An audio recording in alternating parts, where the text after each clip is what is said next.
Vamos a platicar, gracias Tania. Gracias. Vamos a platicar ahora con mi invitada Patricia Mercado, secretaria de la Comisión de Trabajo y Previsión Social. Gracias por estar con nosotros, bienvenida. Gracias por el espacio, Joely, aquí a sus órdenes. Escuchábamos brevemente a Tania Gómez con esta información, tratando de desmenuzar los puntos clave de este debate. ¿Hay claridad sobre qué subcontratación será permitida? Porque hasta donde entiendo el dictamen indica que solo cuando los servicios solicitados no formen parte del objeto social de la empresa y siempre que el contratista esté registrado en el padrón público. ¿Hay esa claridad? Hay esa claridad. Creo que finalmente, por eso yo creo que felicitamos mucho este acuerdo, porque tuvimos 2 años de mucha discusión, de diferencias, desde las propuestas de prohibir completamente la subcontratación, ¿no? Hasta las propuestas, digamos, de dejemos las cosas como están, porque eso puede afectar el desarrollo económico del país y la generación de empleos. Finalmente llegamos a un punto donde estamos convencidas, y todos los sectores también así lo expresaron, que esto va a ayudar a la generación de empleos para que sean empleos que generen trabajo digno, decente, es decir, trabajo con derechos. Esto está muy claro, o sea, está prohibida la subcontratación nominera, se le llama, o sea, aquella que era que estas empresas cargaban con la nómina de estos trabajadores y se los pasaban para que realizaran sus actividades a otra empresa, y la evasión de derechos laborales en estas empresas de subcontratación nomineras o de nómina de contratación de personal, pues realmente era muy grande. Son millones de trabajadores, sobre todo mujeres y jóvenes, que en los años que se fortaleció este tipo de trabajo, quizás los últimos 20 años en nuestro país, realmente entraron, digamos, son sectores de trabajadores, trabajadoras que entraron bajo esta modalidad. Entonces, ahora se prohíbe esa contratación y se regula la subcontratación, que son servicios especializados. Cuando una empresa tiene una actividad preponderante, un objeto social, digamos, claro, bueno, pues todas las actividades que sirvan, que sean como parte sustancial de esa actividad, pues obviamente los trabajadores que lo hagan son trabajadores de esa empresa. Pero todo lo demás que está alrededor puede subcontratarse.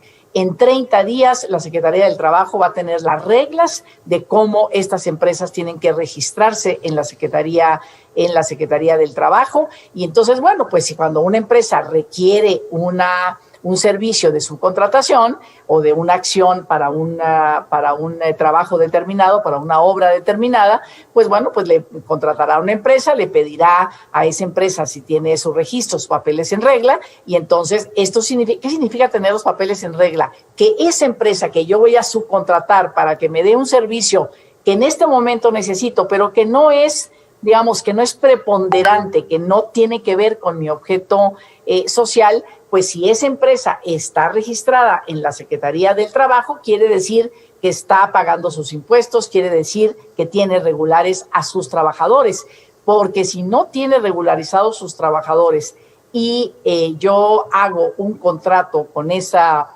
empresa que voy a subcontratar, finalmente voy a ser patrón, digamos, solidario, obligado en cumplirle los derechos a las y los trabajadores. Entonces, me parece que todo esto ordena, ¿no? Ordena el ambiente laboral, donde aquí los mayores perdedores pues eran los trabajadores y las trabajadoras, eran los mayores perdedores. Por eso, sobre todo en los últimos 10, 15 años, 20 años que se fortalece este tipo de contratación, la pobreza laboral crecía y crecía y crecía. Tú decías, bueno, se generan empleos, no los empleos que necesitamos, pero sí hay generación de empleos, y de todas maneras no salimos de estos porcentajes tan altos de pobreza en nuestro país, ¿no? Entonces, el trabajo dejó de ser una forma de movilidad social, dejó de ser algo que sacara a la gente de la pobreza, no solamente por esta subcontratación, sino también teníamos un salario mínimo muy devaluado, digamos, no había libertad sindical ni derecho a la contratación colectiva, había muchos trabajadores fuera de esta dinámica de ser considerados trabajadores como las trabajadoras del hogar, que también ya hubo una reforma en ese sentido. Entonces me parece que estamos de alguna manera ordenando el mercado laboral para que estamos convencidos que, digamos, trabajadores remunerados, trabajadores reconocidos, trabajadores que tengan certidumbre de que si le echan ganas, de que están haciendo sus actividades, y si son despedidos injustificadamente, pues por lo menos van a tener una indemnización. Nos falta el seguro de desempleo, también hay que discutir la necesidad de seguro de desempleo, pero de alguna manera pues vamos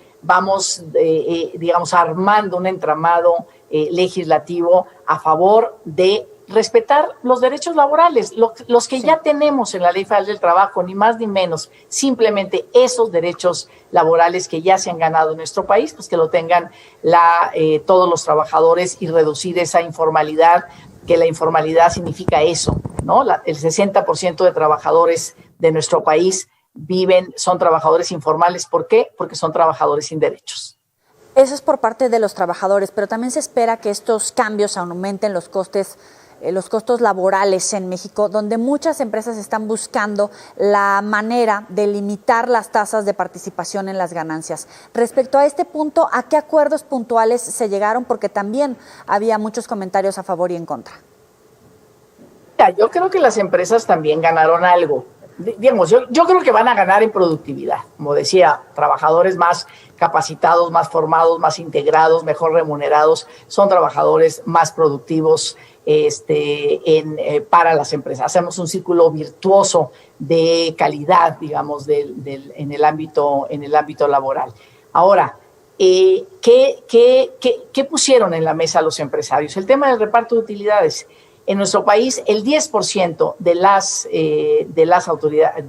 utilidades de las empresas tienen que distribuirse cada año entre el conjunto de los trabajadores. Bueno, pues ahora, efectivamente, como van a absorber más trabajadores, no van a absorber, en realidad siempre han sido suyos, son los que realizan la actividad de la empresa, el producto, el servicio de las empresas, pero ahora efectivamente tienen que asumir que esos trabajadores están bajo su dirección, bajo su mando, son trabajadores que integran su empresa.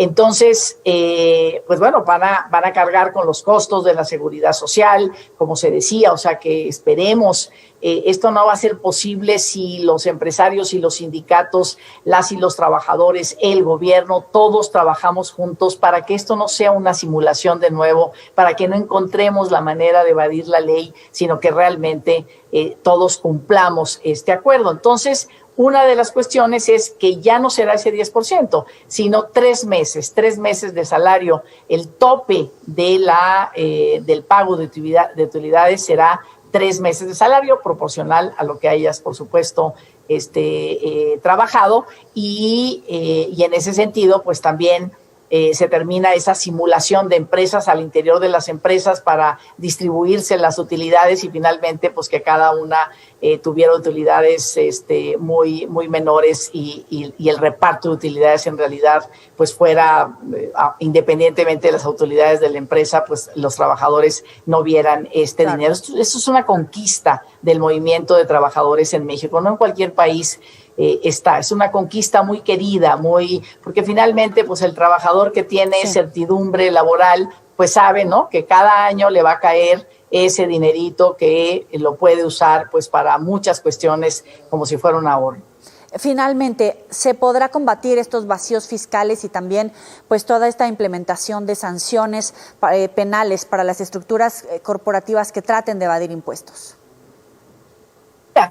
Además, por supuesto, hay una serie de reformas, el Seguro Social y el SAT tienen que trabajar de manera conjunta, ¿no? Para que no haya una evasión de impuestos a partir de las facturas, que muchas veces las empresas de outsourcing también eran empresas que brindaban facturas que finalmente no eran legales, ¿no? Para todo el tema de reducir el pago de impuestos. Entonces, mira, una de las cosas me parece incluso esta pandemia, todo lo que necesitamos en términos de dinero y de inversión pública para el sistema de salud, para el sistema de educación, ¿no? O sea, como los niños y niñas están confinados en sus casas sin tener acceso a la tecnología, estamos aumentando las desigualdades, o sea, necesitamos los impuestos.